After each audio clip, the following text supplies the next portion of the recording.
এই যে একটা মানুষের সাধারণ জ্ঞান মানে অসাধারণ, যে জ্ঞান আমরা সবাই আনতে পারি না, আমাদের বুঝতে অসুবিধা হয়। আমি সেই কারণে বলছি, আজকে মানুষের কাছে এই সংকট দায়ী কিন্তু এটা কি বিপ্লবী সরকার না গণতান্ত্রিক সরকার? কোন পথে যাবে? যেরকম করে বললেন, সংকট তার জিনিসপত্রের দাম কমে না, সংকট তার ইকোনমিক্স মানে হচ্ছে এভরিডে বিজনেস অফ লাইফ, সেই দৈনন্দিন জীবনযাপনে তার বড় কষ্ট হয়, সে এটার পরিবর্তন চায়। সে কনস্টিটিউশনে কি কি পরিবর্তন আনছে, তাতে কত গণতন্ত্র হচ্ছে, আমি কত কথা বলবার অধিকার পেলাম, আমার মৌলিক অধিকার গণতান্ত্রিক অধিকার কতটা স্বীকৃত হলো, এগুলো নিয়ে মানুষ বোঝেও না, ভাবেও না। সেই মানুষকে কি করবেন এখন? কি করবেন? আচ্ছা কি হবে বলেন তো? এইরকমই যদি চলতে থাকে তাহলে ইলেকশন হবে তো? ইলেকশন না হলে মার্শাল্লাহ হতে হবে। আমরা দেখেও মার্শাল্লাহর পক্ষে রই।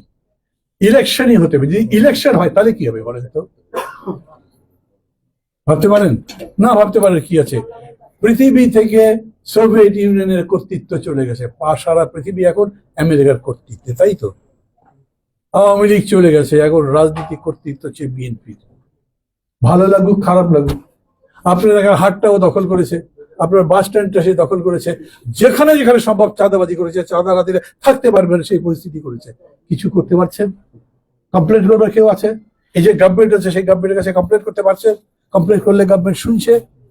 চাকরির ক্ষেত্রে, ইউনিভার্সিটি ভিসি নিয়োগের ক্ষেত্রে, কলেজের প্রিন্সিপাল নিয়োগের ক্ষেত্রে, কলেজের গভর্নিং বডির চেয়ারম্যান নিয়োগের ক্ষেত্রে কোনো জায়গায় আপনার রিকোয়েস্ট থাকছে?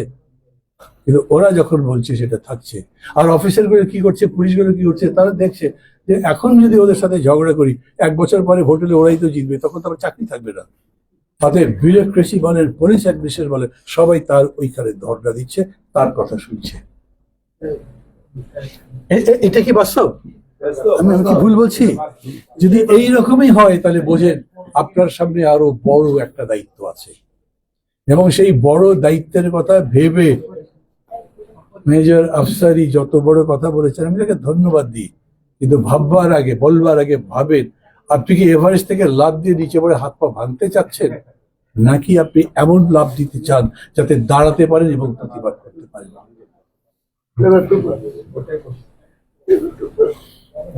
আমি আমার এলাকার কথা বলি, আমার বাড়ি বগুড়া, শিবগঞ্জ, আপনাদের জানা নাম, আপনারা পারলে কেউ গিয়ে খোঁজ দেবেন, মানুষের সাথে কথা বলবেন, প্রত্যেকটা মানুষ বলবে আমি সবচাইতে ভালো ক্যান্ডিডেট, সবচাইতে যোগ্য ক্যান্ডিডেট, আমি জিতবো। মনে করেন ভালো মানুষ দেখেই লোকে ভোট দেয়? ওই যে একবার তারা বলে দিল যে আপনাকে ভোট দিলে কি লাভ, আপনি জিততে তো একলা একলা, সরকার তো গঠন করতে পারবেন না, তাহলে ওর লাভ কি? মানুষ তো সব দিকই দেখবে।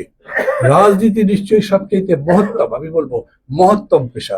মানুষের কল্যাণ করবার জন্য রাজনীতির চাইতে ভালো জিনিসটাই। এই যে দেখেন 5 আগস্টের আগেই সব জায়গাতে খুবই পপুলার ছিল আই হেট পলিটিক্স হ্যাশট্যাগ, চলছিল না সবার মধ্যে।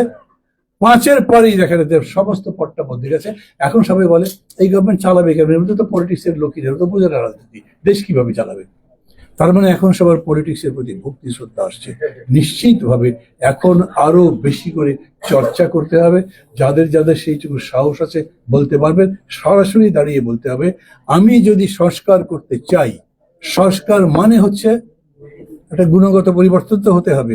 সংস্কার মানে আমার আইজি সাহেব পালিয়ে গেছে, ওইখানে একটা আইজি বসিয়ে দিলাম, সেটা সংস্কার দেখি। একটা ডিআইজি কে বাদ দেওয়ার একটা ডিআইজি বসিয়ে দেবেন, সেটা তো সংস্কার নয়।